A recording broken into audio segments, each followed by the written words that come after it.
भगवान को भोग लगाने के बाद कितने समय बाद वो प्रसाद हम उठा के प्रसाद के रूप में वो भोग उठा के हम प्रसाद के रूप में ग्रहण कर सकते हैं।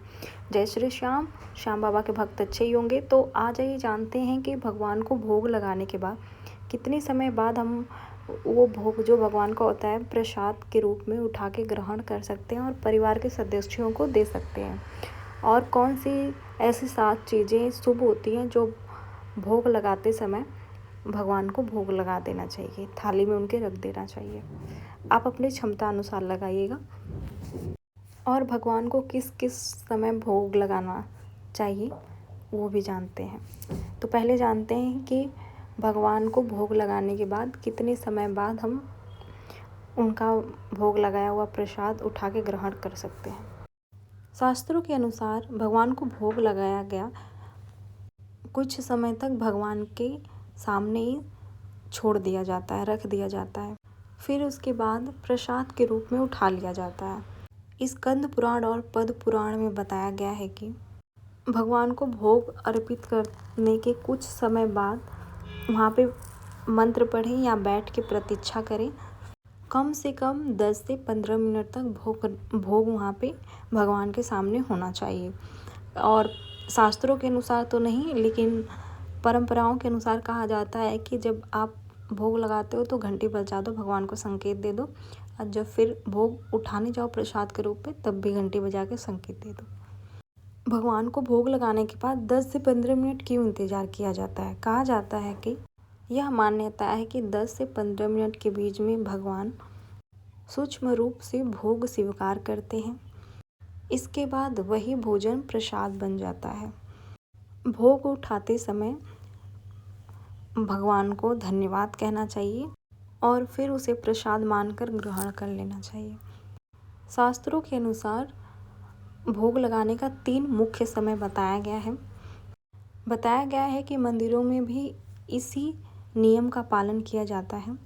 इस स्कंद पुराण और पद्म पुराण में ये बताया गया है कि 3 शुभ समय भगवान को भोग लगाने का है। प्रातः सुबह, प्रातः स्नान करने के बाद, भगवान पूजा करने के बाद भगवान को फल, मिठाई या हल्का भोजन, हल्का नाश्ता भोग के रूप में अर्पित किया जाता है।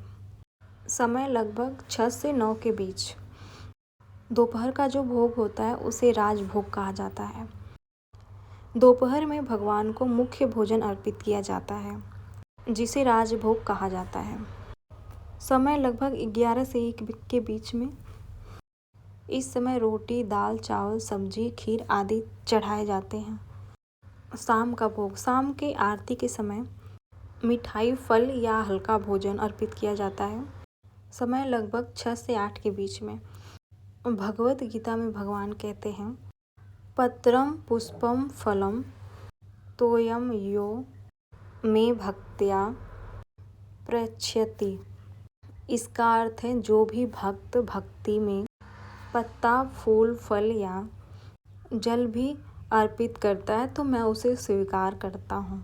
यानी जो भक्त श्रद्धा, भाव, भक्ति में पत्ती, फूल, पत्तियाँ और जल भी मुझे भोग में अर्पित करता है, मैं उसे स्वीकार करती हूँ। सिर्फ आपके अंदर सच्चाई, श्रद्धा, भाव होना चाहिए, आपकी भक्ति में भाव होना चाहिए। इसलिए सबसे महत्वपूर्ण भोग और पूजा का समय नहीं बल्कि आपकी भक्ति, श्रद्धा मानी जाती है।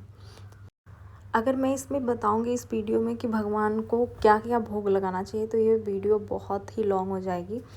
और क्योंकि 7 ऐसी चीज़ें हैं जो आप अगर जिनकी क्षमता है वो लगा सकते हैं, जिनकी क्षमता नहीं है तो वो अगर मिश्री भी भगवान को अर्पित कर देते हैं तो भी भगवान स्वीकार करते हैं। अगर आपकी क्षमता है कि आप भगवान को ये 7 प्रकार की चीज़ें अपने थाली में, भोग की थाली में रखो तो आप रख सकते हो। तो मैं वो वीडियो कल अपलोड करूँगी क्योंकि इसमें मैं बनाऊँगी तो वो 7 चीज़ें इस वीडियो में मैं बताऊँगी तो बहुत ज़्यादा लॉन्ग हो जाएगी।